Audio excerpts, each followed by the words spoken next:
Bonjour à toutes. Comment il est? Amen. Bon Dieu, il bénit vous toutes. Amen.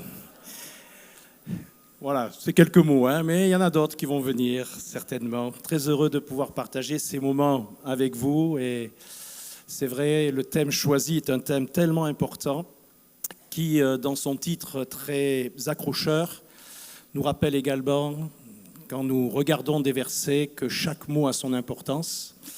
Et pour nous, ce matin, le nom de Jésus a toute son importance parce que nous croyons qu'il est au milieu de nous, qu'il veut visiter chacun d'entre vous, que vous ayez plusieurs années de conversion, que vous soyez encore un enfant spirituel. Je suis convaincu que Dieu veut parler à chacun de vous. Ce n'est pas une formule de dire que Jésus est l'espoir, l'espérance pour la famille, mais j'aimerais ce matin que nous puissions poser quelques bases avant de pouvoir comprendre davantage ce que Jésus peut représenter dans une famille, parce que souvent nous voulons les bénédictions, souvent nous venons et bien sûr de manière tout à fait normale, nous recherchons de Dieu sa présence, une révélation, nous recherchons une bénédiction, une guérison. Mais il y a aussi des conditions dans lesquelles il est bon que nous puissions nous préparer. Et si, d'une manière légitime, nous avons besoin et nous ressentons le besoin que notre famille puisse être gagnée à Jésus, il est important aussi que nous puissions faire en sorte qu'elle puisse voir en chacun de nous des lettres lues, des livres ouverts, des hommes, des femmes qui ont fait une belle expérience avec le Seigneur. Et ce matin, j'aimerais choisir un homme dans la parole de Dieu. Vous verrez, c'est un homme un peu particulier, quelque part atypique par rapport à la parole de Dieu. Son nom, c'est Obed-Édom. Et on va lire, si vous voulez bien, avec moi, dans le premier livre des Chroniques, au chapitre 13, une histoire bien connue des initiés. Un texte qui va nous révéler ce que la présence de Dieu peut faire dans une maison. Et c'est ce que nous voulons entendre ce matin, c'est ce à quoi nous aspirons. Nous lisons à partir du verset 9, ceci, lorsqu'ils furent arrivés à l'ère de Kidon, Uza étendit la main pour saisir l'arche parce que les bœufs la faisaient pencher. La colère de l'Éternel s'enflamma contre Uza, et l'Éternel le frappa parce qu'il avait étendu la main sur l'arche. Uza mourut là, devant Dieu. Et David fut irrité de ce que l'Éternel avait frappé Uza d'un tel châtiment. Et ce lieu a été appelé jusqu'à ce jour Péretz Uza. David eut peur de Dieu en ce jour-là. Et il dit, « Comment ferais-je entrer chez moi l'arche de Dieu ?» David ne retira pas l'arche chez lui dans la cité de David et il la fit conduire dans la maison d'Obed-Édom de Gath. L'arche de Dieu resta 3 mois dans la maison d'Obed-Édom, dans sa maison. Et l'Éternel bénit la maison d'Obed-Édom et tous ceux qui lui appartenaient. Je veux retenir notamment, même si nous allons faire rappel au contexte de ce passage, je veux retenir ce qu'il nous est dit ici. Et l'Éternel bénit la maison d'Obed-Édom pendant tout ce temps où l'arche qui représente la présence de Dieu, était dans sa maison. Nous comparons souvent et certainement l'image la plus fréquente qui est utilisée pour parler de l'Église, c'est la famille. Et nous avons pour coutume, habitude de dire que nous sommes frères et sœurs en Jésus-Christ, parce que, tout simplement, nous avons un même Père. Et je crois que l'apprentissage de la vie de la famille est aussi l'apprentissage de la vie de l'Église. Je crois qu'affermir les familles, c'est aussi affermir l'Église. Le plus grand don que Dieu a pu faire à chacun d'entre nous, c'est Jésus-Christ. Mais le deuxième plus grand don que Dieu nous a fait, c'est notre famille.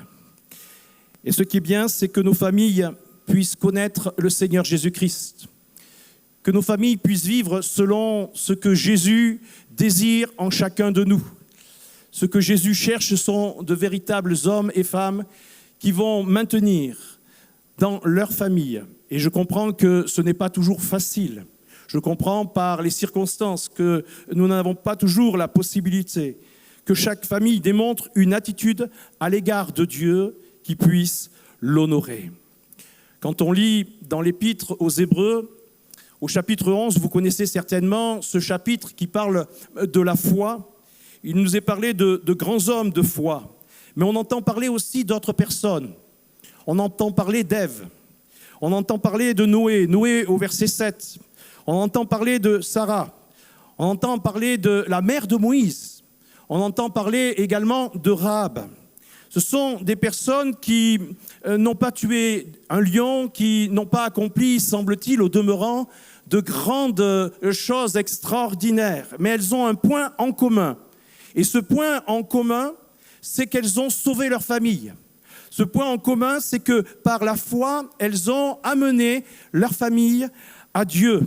Et je veux ce matin vraiment ressentir dans mon cœur et espérer qu'en sortant de ce lieu, les choses puissent être établies, que les priorités pour nos familles puissent l'être également.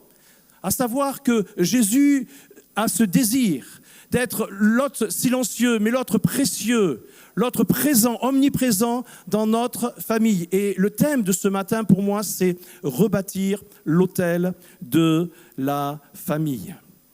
Cette personne que nous avons lue, Obed-Édom, est une personne, nous avons vu, qui va faire une expérience extraordinaire. Nous allons la situer tout à l'heure pour que vous compreniez bien le contexte. Pendant 90 jours, 3 mois, l'arche qui a été placée chez lui a littéralement changé sa vie. Elle a littéralement changé les circonstances de sa vie quotidienne, de sa vie familiale.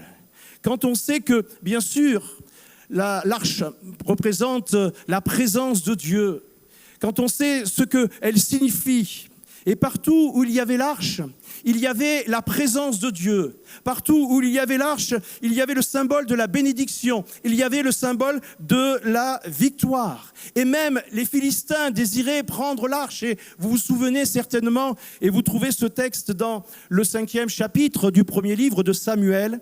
Il est question des Philistins qui vont s'emparer, qui avaient capturé l'arche et qui vont la mettre derrière la statue du roi Dagon. Et là, le matin, ils vont voir quelque chose d'effroyable. Ils vont voir leur statue qui a été projetée, qui est à terre. Et alors, ils vont la relever. Et puis, le lendemain, ils vont voir quelque chose d'encore plus effroyable. Ils vont voir la statue avec les mains coupées, ou plutôt les mains cassées, avec la tête tranchée. Et tout cela pour nous enseigner une chose. C'est que là où est la présence de Dieu, l'ennemi ne peut pas étendre sa main. L'ennemi ne peut pas nous toucher. Là où il y a la présence de Dieu, Dieu veut se manifester et accorder ce que nous lui demandons. Alors, voyez-vous, pour nos familles, en tant que chrétiens, en tant que pasteurs également, nous sommes engagés spirituellement dans un combat. Dans un combat, et je crois que c'est un combat, bien évidemment, qui nous tient à cœur. Paul pouvait dire « J'ai combattu le bon combat ». J'ai achevé la course et j'ai gardé la foi. Et chaque fois que pour les pasteurs nous prêchons, chaque fois que pour les uns et les autres nous témoignons, nous entrons dans le territoire de l'ennemi. C'est un vrai combat spirituel. Et gagner nos familles à Jésus, rétablir l'autel de la famille, c'est un véritable combat spirituel. Et j'aimerais vous dire, ne vous engagez jamais dans un combat spirituel si vous n'avez pas eu de victoire auparavant. Vous ne tuerez jamais un Goliath si vous n'avez pas au préalable tué un ours ou tué un lion. Et vous, bien sûr, nous le comprenons dans le sens spirituel du terme. Et nous avons, frères et sœurs, amis, davantage besoin pour cela de l'onction de Dieu que de l'armure de Saül. Nous ne pouvons pas simplement essayer de chercher des méthodes. Nous lisons bien sûr des livres qui peuvent être appropriés. On peut avoir des méthodes. Oui, c'est vrai. Mais ce dont nous avons besoin, c'est de l'onction de Dieu. Ce dont nous avons besoin pour nos familles, c'est la présence de Dieu. C'est que nous soyons des lettres lues et que ceux qui n'ont pas encore franchi ce cap, ceux qui n'ont pas encore accepté Jésus dans leur cœur, puissent voir en nous de véritables hommes et de femmes de Dieu. Et cela, c'est tellement important. Je le disais encore même dimanche, nous sommes des acteurs, mais nous ne sommes pas comme à Cannes, nous voyons souvent des acteurs de cinéma. Nous ne sommes pas là pour jouer un rôle de composition. Nous sommes des chrétiens, des petits Christ, issus de Christ, et nous avons été transformés, nous l'avons dit, nous l'avons déclaré, nous sommes des enfants de Dieu. Et l'Esprit de Dieu témoigne à notre esprit que nous sommes ses enfants. Nous n'avons pas reçu un esprit de servitude, mais nous avons reçu un esprit de liberté. Alléluia. Et je veux croire que là où il y a la présence de Dieu, que là où il y a vraiment l'Esprit de Dieu, il va y avoir ce matin cette liberté, alléluia, pour que l'Éternel puisse agir d'une manière glorieuse et merveilleuse. Il vaut mieux avoir, frères et sœurs, une fronde et quelques pierres ointes par le Seigneur plutôt que l'épée de Saül. Alors, dans ce texte, David, tout un coup, va se dire, il faut que je ramène l'arche maintenant, il faut que je la ramène à Jérusalem. Alors, il va apprêter 30 000 personnes, et vous avez lu avec moi, il va y avoir un incident comme il peut y avoir dans les familles.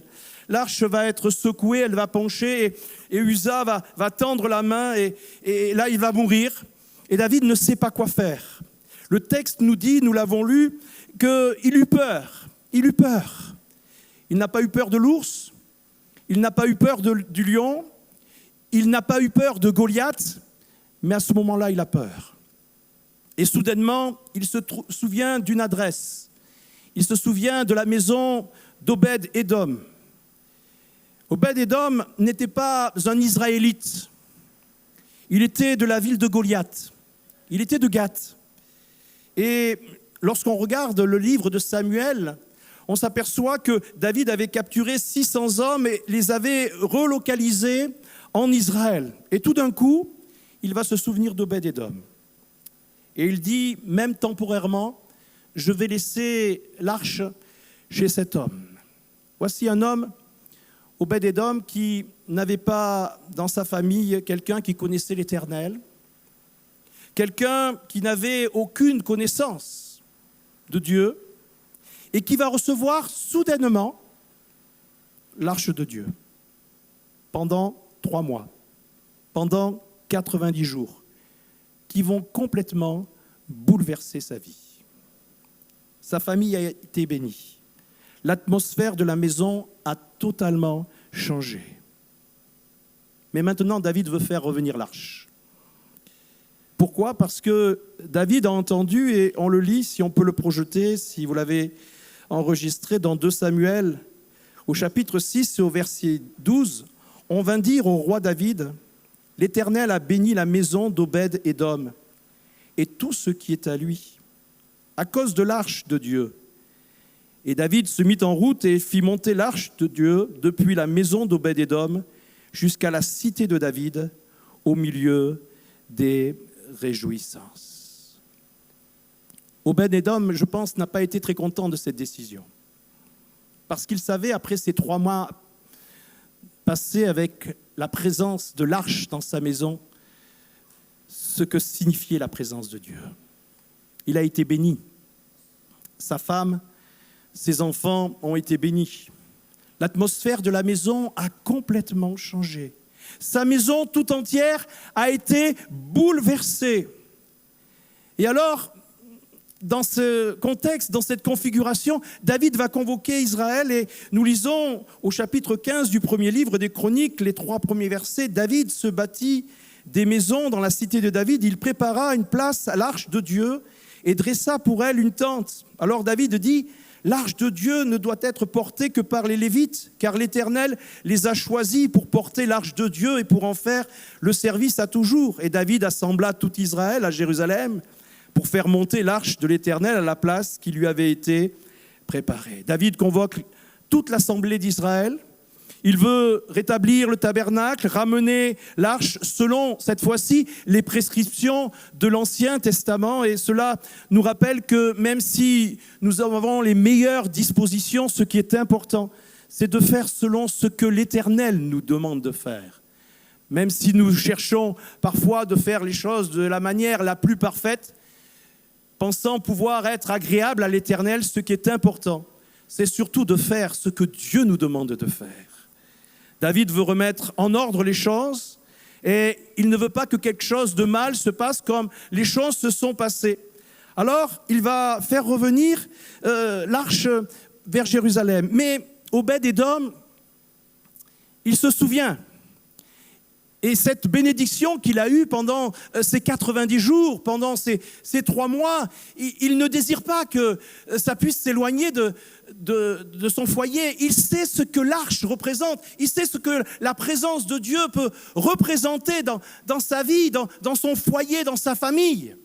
Et j'aimerais que nous puissions, les uns et les autres, considérer également l'engouement de cet homme et que nous soyons à son image, comme de ceux qui vont manifester leur désir de poursuivre cette présence chez eux. 1 Chronique, chapitre 16, versets 4 et 5, nous dit ceci, que on remit à des Lévites la charge de faire le service devant l'arche de l'Éternel, d'invoquer, de louer, de célébrer l'Éternel, le Dieu d'Israël. Et c'est ainsi qu'Asaph, le chef, Zacharie, le second après lui, Jéhiel, Shemiramoth, Jéhiel, Matissia, Eliab, Benaja, vous avez des prénoms pour les enfants là, hein, Obed-Édom et Jéhiel, ils avaient des instruments de musique, des luttes, des harpes, et Asaph faisait retentir les cymbales. David veut rétablir les choses, et la Bible nous dit qu'il va reprendre bien sûr des Lévites, il va prendre des gens qui vont chanter les louanges de Dieu, comme nous l'avons fait, comme nous le faisons. Et soudainement, vous l'avez vu, dans la liste de tous ces noms, il y a un nom qui sort, c'est Obed-Édom. Il y a une main qui, dans l'auditoire, se lève. Moi, je veux me joindre au groupe de louanges. Moi, je veux être dans la chorale. Pourquoi ? Parce que moi, j'ai expérimenté la présence de Dieu.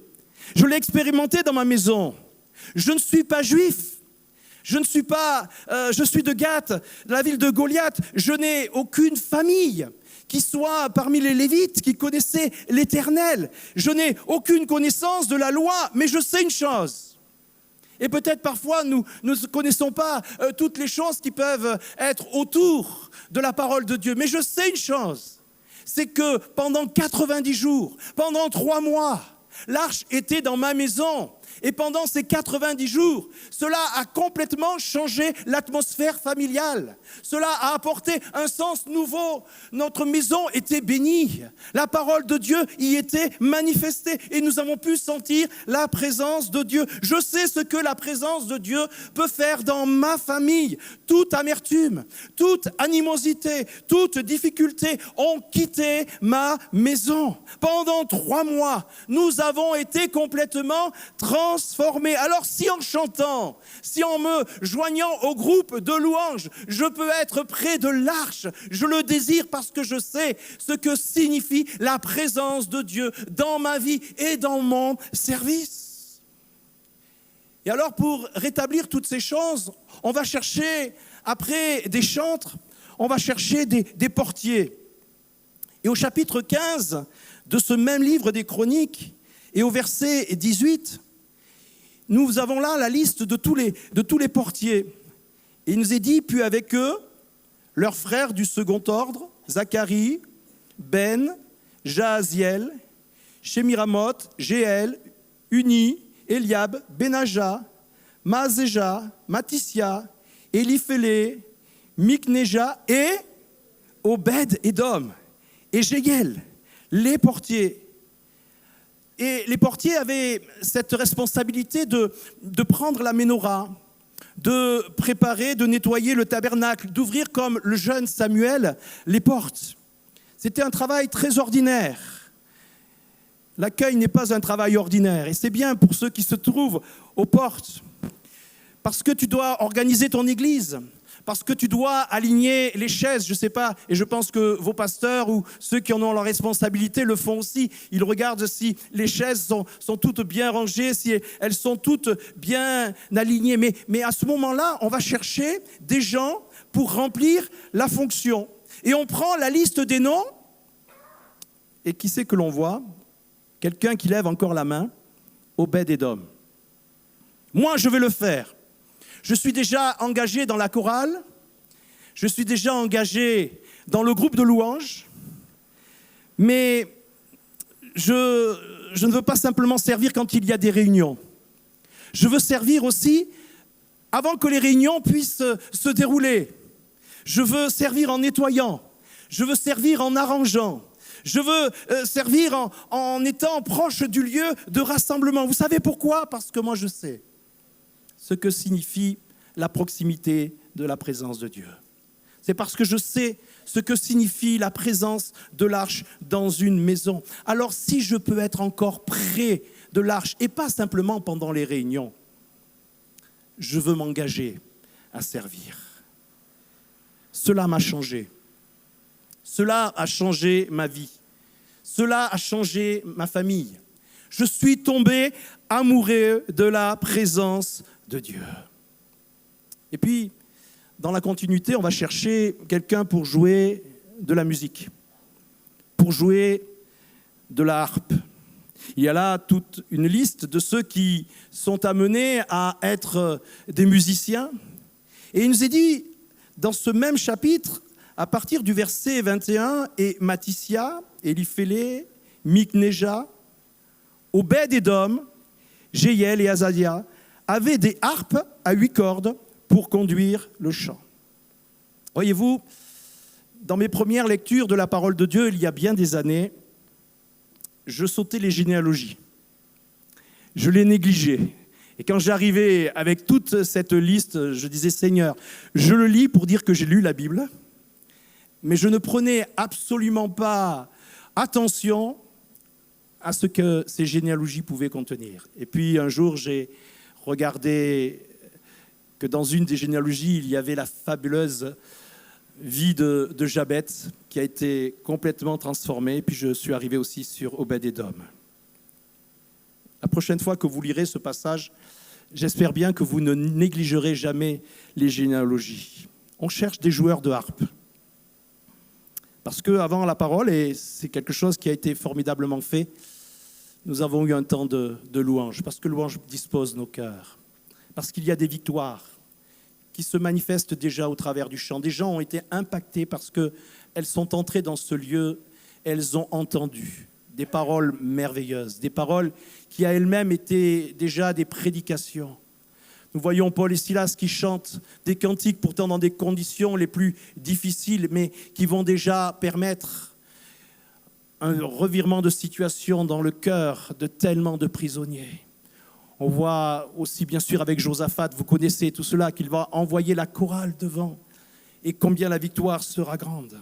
Et là, on change, on cherche des musiciens et ces musiciens, c'est important parce qu'ils sont là devant et ils veulent préparer ce chemin. Et là, une main dans la foule qui se lève. Il n'est pas hébreu. Il est sur le bord de la chaise, il trépigne d'impatience. Et il dit, mais moi, je veux faire de la musique. Il fait, attends. Obed-Édom, tu chantes déjà dans la chorale. Tu arranges la ménorah, tu t'occupes du nettoyage, tu prépares le lieu pour le temps de rassemblement. Qu'est-ce que Obed-Édom aurait répondu? Le lundi, je chanterai pour le Seigneur. Le mardi, je m'occuperai du lieu. Le mercredi, je serai dans la chorale. Le jeudi soir, j'apprendrai à jouer de la harpe. Et le vendredi, je serai là. Et le dimanche aussi. Et le dimanche et le samedi pour jouer. Parce que si c'est ça, la présence de Dieu, je ferai n'importe quoi pour le Seigneur. Et maintenant, on cherche des personnes pour garder les portes. C'était un travail prestigieux de garder les portes. Un travail qui n'était pas donné à tout le monde. Et quand on lit la suite de ce texte, à partir du verset 24, il nous est dit, Shebania, Josaphat, Nethanéel, Amasaï, Zacharie, Benaja, Eliezer, les sacrificateurs, sonnaient des trompettes devant l'arche de Dieu. Obed-Édom et Jéjisha étaient portiers de l'arche. On rentre dans des choses vraiment incroyables. Tous les services que cet homme déjà accomplit. Maintenant, il veut être portier. On a besoin de portiers. Et vous savez, le tabernacle comportait 4 portes. Et il fallait que ce soit vraiment des personnes qui soient choisies par Dieu. Donc on a choisi des noms. Et on a écrit qui seraient ces personnes. Et ces personnes sont mentionnées dans le chapitre 26, au verset 14 de ce même livre des Chroniques. On peut même lire à partir du verset 13, « Ils tirèrent au sort pour chaque porte, petits et grands, selon leur maison paternelle. Le sort échut à Chélémia pour le côté de l'Orient. On tira au sort pour Zacharie, son fils, qui était un sage conseiller. Et le côté du septentrion, c'est-à-dire le nord, lui échut par le sort. Le côté du midi échut à Obed-Édom, et la maison des magasins à ses fils, etc., etc. » La porte du côté du midi et la porte du sud, c'était la plus prestigieuse. Et c'est à Obed-Édom, un homme qui n'était même pas un lévite, un homme qui ne connaissait pas jusqu'à ce que l'arche vienne chez lui, ce que signifiait la présence de Dieu, un homme qui a été impacté par la présence de Dieu, un homme qui a vu un changement radical, parce que la présence de Dieu, parce que l'arche était dans sa maison, un homme que Dieu choisit pour l'une des tâches les plus nobles. Mais quel changement, quel bouleversement pour ce foyer qui était totalement étranger aux choses de l'Éternel. Et c'est ce que Dieu peut faire dans n'importe quel foyer. Un homme qui est devenu un passionné, un homme qui est devenu un amoureux de Dieu. Alléluia. Et vous savez ce que Dieu dirait: si tu sais prendre les moindres chances de ma famille, alors tu es qualifié pour le service dans mon Église. Tu peux être un étranger, mais il ne suffit que de la présence de Dieu dans ta maison pour changer ta vie, pour changer la vie de ton foyer. Et ce dont nous avons besoin aujourd'hui, c'est de revenir en famille, en rassemblement autour de ce livre. Que nous puissions les uns et les autres prier. J'aimerais vous dire que quand la présence de Dieu va reprendre toute sa place dans la maison, tout ira bien. Le pardon va couler. L'amertume va disparaître. La présence de Dieu aura touché votre maison. Quand nous regardons ce texte entre Marthe et Marie, où Marthe vient interrompre Jésus, où elle vient lui dire « Mais cela ne te fait-il rien que ma sœur ne soit pas avec moi pour m'aider ?» Il y a là comme un conflit, mais Jésus va adoucir les choses, il va apporter la paix là où il pouvait y avoir une dispute. Et quand Jésus est dans une maison, lorsqu'il y est mis à l'honneur, alors la paix, alors tout ce qui qualifie Jésus dans ce que nous connaissons se manifeste. Et la bénédiction vient dans cette maison. Les choses changeront, mais elles changeront lorsque le Seigneur sera celui que tu auras placé en premier dans ta famille. On n'a pas besoin de chercher autre chose. On n'a pas besoin de chercher d'autres méthodes. On n'a pas besoin d'essayer de vouloir agrémenter notre vie avec tous ces subterfuges. Mais nous avons besoin surtout de la présence de Dieu. Béni soit le Seigneur qui nous a bénis de toutes sortes de bénédictions dans les lieux célestes. Que tout ce qui est en moi ce matin puisse bénir son saint nom. C'est là, c'est en nous. Nous avons besoin de mettre dans nos familles Dieu en premier. Nous avons besoin que nos familles, elles aiment Dieu plus que tout. Alors certains diront, mais on n'a pas le temps de prier en famille. On n'a pas le temps de lire la parole de Dieu. Mes enfants, des fois aussi, lorsque nous faisons, bien sûr, très régulièrement notre culte familial, et surtout lorsque c'était le mercredi soir, mes enfants me disaient, allez papa, dépêche-toi parce qu'il y a la Coupe d'Europe. Il y a les matchs de foot. J'ai dit, on va prendre notre temps, et puis vous verrez, on finira à temps et vous pourrez voir. Et aujourd'hui, je bénis le Seigneur de ce que, parfois, certainement par contrainte, des fois, ce n'était pas facile aussi. On a vécu des choses merveilleuses, où on a vu même des organismes sportifs déplacer des matchs. Parce que mon fils jouait dans une équipe de handball à très haut niveau. déplacer un match parce que je lui avais dit, écoute, tu as eu ton joker pour le trimestre. On lui avait dit, une fois par mois, si tu joues le dimanche, une fois par trimestre, si tu joues le dimanche, tu pourras aller jouer. Une fois par mois. Mais les autres dimanches, tu seras à l'église. Et on avait le dimanche matin et le dimanche après-midi. Et ils sont arrivés en finale et c'était le joueur phare de l'équipe. Et quand on apprend l'horaire de la finale, c'est le dimanche après-midi pendant la réunion d'évangélisation. Et il vient. Et je dis, pas possible. Papa, c'est la finale. Je dis, c'est pas possible. Tu as eu ton joker. C'est toujours nous, les églises, qui devons nous accommoder aux autres. Et là, son responsable, son entraîneur est venu me voir et il avait des valeurs chrétiennes. Et vous savez, après avoir discuté avec lui, ce qu'ils ont fait, comme je vous l'ai dit, ils ont déplacé le match entre le culte du matin et la réunion d'évangélisation l'après-midi. Il a pu aller jouer et ils ont gagné. Et je me dis, c'est bien que nous replacions Dieu en priorité dans nos familles. C'est bien que nous puissions rappeler la place que doit avoir Dieu dans chacune de nos familles. Mais voyez-vous, pour Obed-Édom, ce n'est pas la fin de l'histoire. Un homme qui savait comment s'occuper de Dieu dans sa maison. Un homme qui était un étranger, qui ne semblait pas être qualifié, mais qui a été attaché à la parole de Dieu. Alors qu'il y a 38 000 Lévites qui servent, il y a un non-juif, Obed-Édom. Alors qu'il y a 4 000 chanteurs, il y a un Obed-Édom qui devait chanter à pleine voix. Alors qu'ils sont 288 musiciens, il y a Obed-Édom qui gratte sa harpe. Alors qu'ils sont 4000 gardiens de porte. Qui est le chef des portes? Et notamment de la plus prestigieuse, Obed-Édom. Tout cela parce que la bénédiction de Dieu, la présence de Dieu s'est manifestée dans sa maison.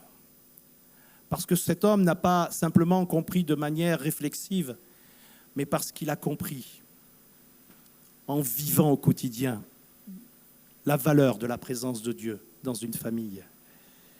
Et quand nous lisons un petit peu plus loin dans ce même livre, au chapitre 26, les versets 4 à 8, il est question là de la descendance d'Obed-Édom. Il nous est dit, fils d'Obed-Édom, Shemaéja, le premier-né, Jozabad, le deuxième, Joach, le troisième, Scanar, le quatrième, Nethanéel, le cinquième, Amiel, le sixième, Issachar, le septième, Peltaï, le huitième, car Dieu l'avait béni, à Shemaéja, son fils naquirent des fils, etc., etc. Vous lirez ces textes parce qu'il y a beaucoup de noms, mais il va avoir 8 fils, une famille nombreuse de 66 personnes. Et Dieu les appelle, dans ce texte, les vaillants de Dieu, les vaillants hommes de Dieu. Et tout cela vient-il d'un seul homme, Obed-Édom, un homme qui est tombé amoureux de Dieu, un homme qui a rétabli l'autel de la famille, peut-être malgré lui, mais qui a compris ce que signifiait la présence de Dieu dans sa vie. Voyez-vous, on peut encourager le peuple de Dieu à prier, on peut nous-mêmes prier, on peut diriger le chant, la louange, mais parfois nous ne conduisons pas nos enfants aussi là où ils doivent être. Tout commence dans notre foyer. Tout commence dans notre famille. L'Église est souvent le reflet de ce que nous vivons chez nous. Elle est souvent le reflet également de notre société. Et si Jésus n'est pas le plus important dans notre famille, que vont servir nos générations? Si Jésus tarde à venir, qui vont servir nos générations? Et tout cela commence par une seule personne. Une personne qui aime Dieu de tout son cœur. Une personne qui a fait une expérience glorieuse avec Dieu. Je terminerai de manière peut-être un peu plus longue que d'habitude en disant que Obed-Édom, un jour bien sûr, comme chacun d'entre nous, est décédé. Je pourrais mettre en analogie aussi votre père, notre frère Cizeron, pour tout ce qu'il a pu faire également dans cette belle île de la Réunion et au-delà même. Obed-Édom est décédé, mais 240 années plus tard. Lorsque le roi Ézéchias restaure le temple, il y avait toujours des gens de la génération d'Obed-Édom qui étaient là dans le service. Des hommes et des femmes qui servaient l'Éternel. Des hommes et des femmes qui se réunissaient pour prier et pour jeûner. Alors j'aimerais, de manière très pratique ce matin, poser des questions à chacun d'entre vous. À vous les messieurs, à vous les dames. Quand est-ce que, pour la dernière fois, vous vous êtes tenus en prière chez vous, tenant peut-être même la main de votre épouse pour prier avec lui ou pour prier avec elle? Quand est-ce que vous vous êtes réunis en famille pour prier? Pas simplement prier parce qu'on va rendre grâce à Dieu pour le repas, mais pour prier, prendre un temps, afin que Dieu ait toute sa place. Pour nous les serviteurs aussi. On prie tellement pour d'autres personnes. On va même les visiter. Mais parfois, lorsqu'il s'agit de notre famille, ce n'est pas toujours simple. Est-ce que nous avons un hôtel familial, frères et sœurs? Luc 15 nous parle de 3 choses qui ont été perdues. Une brebis perdue, un fils perdu et une drague perdue. Le fils et la brebis, ils ont été perdus à l'extérieur. Mais la drague, elle a été perdue à la maison. Et dans beaucoup de maisons, il y a des enfants perdus. Il y a des membres de la famille qui sont perdus. Ils ne sont pas mauvais, ils sont même très agréables, mais ils sont perdus. Ils sont pourtant dans nos maisons, mais ils sont perdus. Ils sont perdus. Dans son psaume, David, psaume 24, pourra dire ceci au verset 3 à 5. « Qui pourra monter à la montagne de l'Éternel? Qui s'élèvera jusque son lieu saint? Celui qui a les mains innocentes et le cœur pur. Celui qui ne livre pas son âme au mensonge et qui ne jure pas pour tromper. Il obtiendra la bénédiction de l'Éternel, la miséricorde du Dieu de son salut. » Voilà le partage de la génération qu'il invoque, de ceux qui cherchent ta face, de Jacob. Amen. Beaucoup d'érudits, même si nous savons que, bien sûr, David parle aussi de Jésus, et notamment de Jésus, beaucoup d'érudits, dans leurs commentaires, disent qu'ils pensaient à Obed-Édom lorsque David a écrit ce passage. Tout cela parce qu'un homme, un jour, a décidé de suivre Dieu. Les générations en ont été impactées. Le titre, ou plutôt, je dirais, ce n'est pas le titre, mais la mention de ce regroupement, c'est Run Impact. Le slogan, et je dis à l'Église, ce n'est pas un slogan, c'est une direction de Dieu que nous avons à Cannes. C'est une Église pour impacter les générations. Tout cela, frères et sœurs, est entre nos mains. Tout cela, ce matin, sera le fruit de notre décision parce que nos choix engagent nos responsabilités. Vous l'avez compris? Vous l'êtes sûr? Tout cela engage notre responsabilité. Et ça commence à la maison. Notre génération doit tomber amoureuse de Jésus. Peut-être ça ne se produira pas demain, mais ça doit commencer aujourd'hui. Et nous devons décider, je veux rétablir l'autel de la famille. Alléluia. Cela va avoir un impact sur ma famille. Cela va avoir un impact sur mon Église. Et certainement dans notre pays, certainement dans votre belle île de la Réunion. Il faut que ça commence par moi. Ça a commencé par un homme qui a reçu une vision ici. Quand je regarde, et je le disais à votre pasteur, quand je regarde dans tous les départements français, je m'aperçois qu'en proportion, c'est l'île de la Réunion. qui a le plus grand nombre d'églises et de chrétiens. Et je bénis le Seigneur. Mais nous ne voulons pas nous contenter et nous vanter de cette position qui est la vôtre.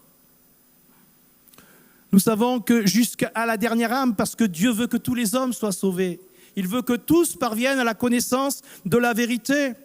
Et pour cela, frères et sœurs, rétablissons l'autel familial. Nous devons faire ce que nous pouvons faire. Et ce que nous ne pouvons pas faire, Dieu le fera à votre place. Lorsque sa présence vient, il n'y a plus de place pour l'ennemi. Il n'y a plus de place pour le manque de pardon. Il n'y a plus de place pour les contrariétés. Tout est rétabli. Alléluia. Alors vous pourrez prendre toutes les excuses que vous voulez. Mais faites le choix ce matin de rétablir l'autel de la famille, l'autel de l'intimité avec Dieu. Et tout le reste va être établi. Ce titre, Jésus, l'espérance de la famille, va prendre tout son sens. Est-ce que ce matin, frères et sœurs, chers amis, nous pourrions prendre cet engagement devant le Seigneur? Dire, Seigneur, je veux que ma famille ressemble à celle d'Obed-Édom. Seigneur, je veux que soit rétabli le culte, l'autel au sein de ma famille. Seigneur, comme Josué, je veux dire, oui, moi et ma famille, nous servirons l'Éternel. Seigneur, je veux t'honorer, je veux me rassembler autour de ce livre saint. Je veux prier avec ma famille, Seigneur. Je te demande de te glorifier. Lorsque cela sera rétabli, frères et sœurs, tout le reste, Dieu en prendra soin. Cherchez d'abord le royaume de Dieu. Et toutes choses vous seront données par-dessus. Le lien le plus fort, et nous le verrons demain aussi, c'est le lien spirituel. Quand ça c'est rétabli, tout devient plus facile. Mais si le lien est rompu, tout est difficile. La communication devient difficile. Et même une petite incompréhension dans le foyer devient parfois même une grande dispute en famille. Le lien spirituel, c'est Dieu dans nos maisons. Dieu dans nos maisons. Rétablir l'autel de Dieu. Si nous établissons nos familles selon la parole de Dieu, notre génération deviendra des hommes et des femmes puissants. Des hommes et des femmes puissants pour Dieu. C'est une grande nécessité dans notre société aujourd'hui et vous le savez. C'est tellement triste de voir aujourd'hui de plus en plus de familles se désagréger. C'est triste de voir ces familles qui ne sont plus attachées à la parole de Dieu. Il faut que l'autel soit rétabli. Et tout cela aura une répercussion sur ma famille, mais cela aussi aura une répercussion sur mon Église et sur tous ceux que le Seigneur mettra sur notre chemin. Que son nom soit béni.